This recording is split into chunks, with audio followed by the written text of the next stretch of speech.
जगन्नाथ जय जगन्नाथ जय जय जगन्नाथ। જય દ્વારકાધીશ. તમને બધાને મારા જય શ્રી કૃષ્ણ.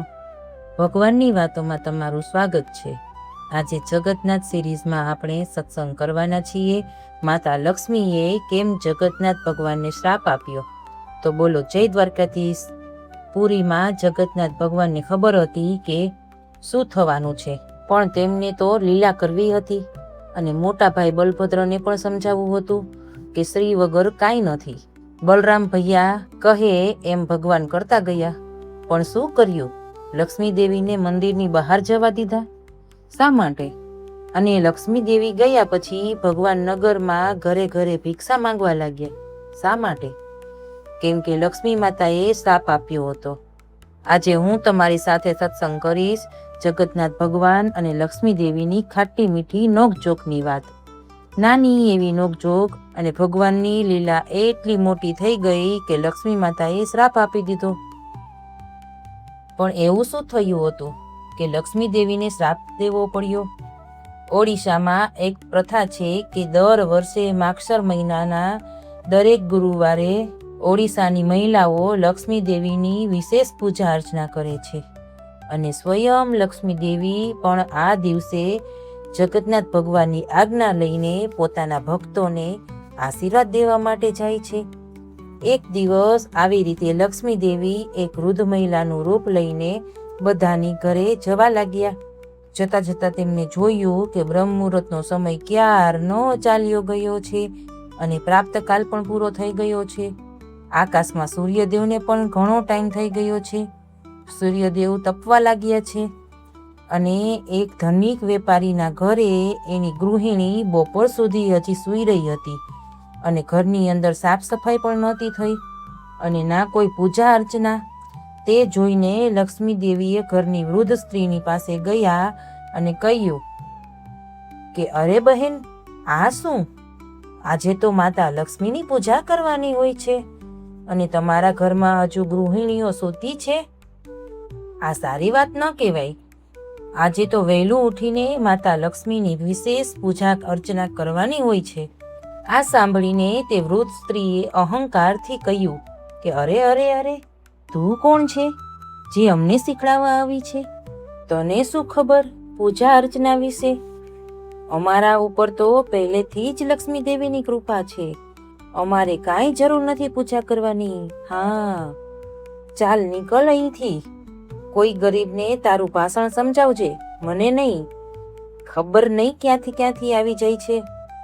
સવારે સવારે લક્ષ્મી દેવી તો ચૂપચાપ ત્યાંથી ચાલ્યા જાય છે અને જતા જતા તે ઘરનો બધો વૈભવ લેતા ગયા અને તે વ્યાપારીનું ઘર એટલું બધું ગરીબ થઈ ગયું કે તેને ભિક્ષા માંગવાનો સમય આવી ગયો. ત્યાર પછી લક્ષ્મી માતા બીજા ગામમાં જાય છે અને જ્યાં ચાંડાલ જાતિના નીચી જાતિના માણસો રહેતા હતા ત્યાં જઈને શ્રીયા ચાંડાલોની ઘરે પ્રવેશ કર્યો અને જોયું તો શ્રીયા ચાંડાલો સવારે જલ્દી ઉઠીને સંપૂર્ણ ઘરની સાફ સફાઈ કરી હતી અને લક્ષ્મી દેવીની પૂજા અર્ચનાની તૈયારી કરી રહી હતી. આ જોઈને લક્ષ્મી દેવી ખુશ થઈ ગયા અને તે ઘરમાં માતા લક્ષ્મીએ ઐશ્વર્યની વૃદ્ધિ કરી અને આશીર્વાદ આપ્યા.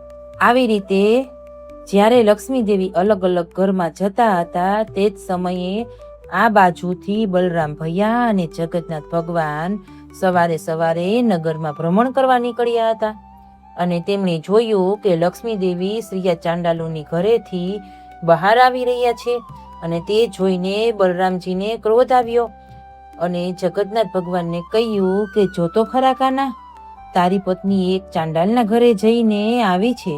શું તેને ખબર નથી કે આ લોકો અશુદ્ધ હોય છે? આ કોઈ પણ નિયમોનું પાલન નથી કરતા. તો પણ તે ચાંડાલના ઘરમાં ગઈ હતી. નહીં, હવે તે આપણા ઘરમાં પ્રવેશ કરવા યોગ્ય નથી રહ્યા. એટલા માટે હવે કાના, તારે તારી પત્ની લક્ષ્મી દેવીનો ત્યાગ કરવો પડશે. હું તમને ચોખવટ કરી દઉં કે અહીંયા ચાંડાલ જાતિનો અર્થ કોઈ જન્મથી નથી, એ કર્મથી છે. એ એવા લોકો છે જે વૈદિક ધર્મ અને નિયમોનું પાલન નથી કરતા, એના માટે છે. એ પછી કોઈ પણ ઉચ્ચ કુળમાં જન્મ્યા હોય કે નીચ કુળમાં, તેના કર્મને આધીન છે. તો આપણે સત્સંગમાં આગળ વધીએ.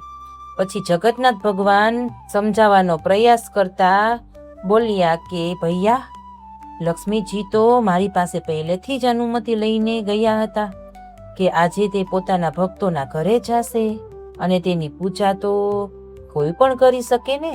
પરંતુ મોટા ભાઈ તો મોટા ભાઈ છે. બલરામ ભૈયા તો પોતાની વાત ઉપર અડગ રહ્યા અને કહ્યું કે મારે કાંઈ સાંભળવું નથી. મેં જે આદેશ આપ્યો તેનું પાલન કરો, તારી પત્નીનો ત્યાગ કરો. બલરામ ભૈયા તો પોતાની વાત ઉપર અડગ રહ્યા અને પોતાનો નિર્ણય કરી દીધો. કહ્યું કે જો કાના, તારી પત્ની લક્ષ્મી દેવીને આ મંદિરમાંથી જવા દે, નહીં તો હું જ ચાલ્યો જઈશ. હું તારી બધી ચાલાકી સમજુ છું. આવી રીતે બલરામજી અને લક્ષ્મી માતા વચ્ચે ભગવાન તો ફસાઈ ગયા. હવે શું કરવું? અને પછી મંદિરમાં જઈને ભગવાને લક્ષ્મી દેવીને બોલાવ્યા અને કહ્યું કે દેવી, આજે તમે જ્યારે ચાંડાલના ઘરે ગયા હતા એટલે બલરામ ભૈયાની આજ્ઞા છે કે હવે તમે શ્રી મંદિરમાં પ્રવેશ નહીં કરી શકો. તે સાંભળીને લક્ષ્મી દેવીને આશ્ચર્ય થયું. પરંતુ સ્વામી, તમે તો જાણતા હતા કે હું તમારી અનુમતિ લઈને જ દર વર્ષે આ સમયે મારા ભક્તોના ઘરે જઉં છું અને આશીર્વાદ દઉં છું. આમાં મારો શું અપરાધ છે કે મને આવી સજા આપો છો?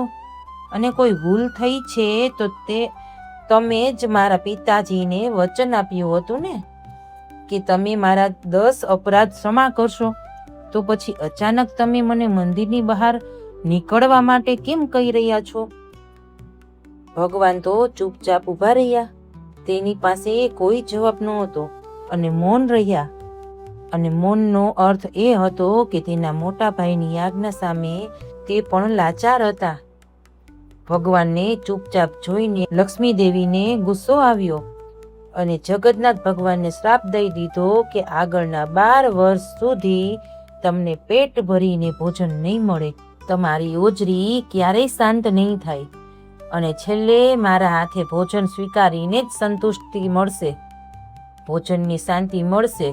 બસ આટલું કહીને લક્ષ્મી દેવી પોતાના સેવકો સાથે શ્રી મંદિર છોડીને ચાલ્યા ગયા. પછી શું હતું? પછી તે જ થયું જેનો ભગવાનને ડર હતો. અને આખા શ્રી મંદિરમાં ખાલી બલરામજી અને જગન્નાથજી બંને એકલા રહી ગયા. આખું મંદિર સુમસાન થઈ ગયું અને બધું ઐશ્વર્ય અને સમૃદ્ધિ ખતમ થઈ ગઈ. ભંડાર ખાલી થઈ ગયા અને શ્રી મંદિરમાં ના તો શ્રી દેવી લક્ષ્મીજી છે, ના કોઈ પૂજા. તો શું હવે જગન્નાથ ભગવાન અને બલરામ ભૈયા ભૂખ્યા રહેશે? અને સુભદ્રા મૈયા ક્યાં ગયા? એનું શું? અને શું કોઈ બીજા આવીને ભગવાનને ભોજન ખવડાવશે? શું લક્ષ્મી માતા વગર મંદિર પહેલાની જેમ જ ચાલશે? જેમ પહેલા ચહેલ પહેલ હતી તેવી ચહેલ પહેલ રહેશે? આ પ્રશ્નોનો ઉત્તર તમને આગળના વિડીયોમાં જણાવીશ. ચેનલને સબસ્ક્રાઇબ કરી લેજો. તમને અમારી નમ્ર વિનંતી છે કે ભગવાનની ભક્તિનો પ્રચાર કરવા માટે અમને તમારા સહયોગની જરૂર છે. આ ચેનલને લાઈક કરો, શેર કરો અને સત્સંગમાં તમે પણ જોડાઓ અને ભગવાનની વાતો વિશે બધાને અનુભવ સંભળાવો.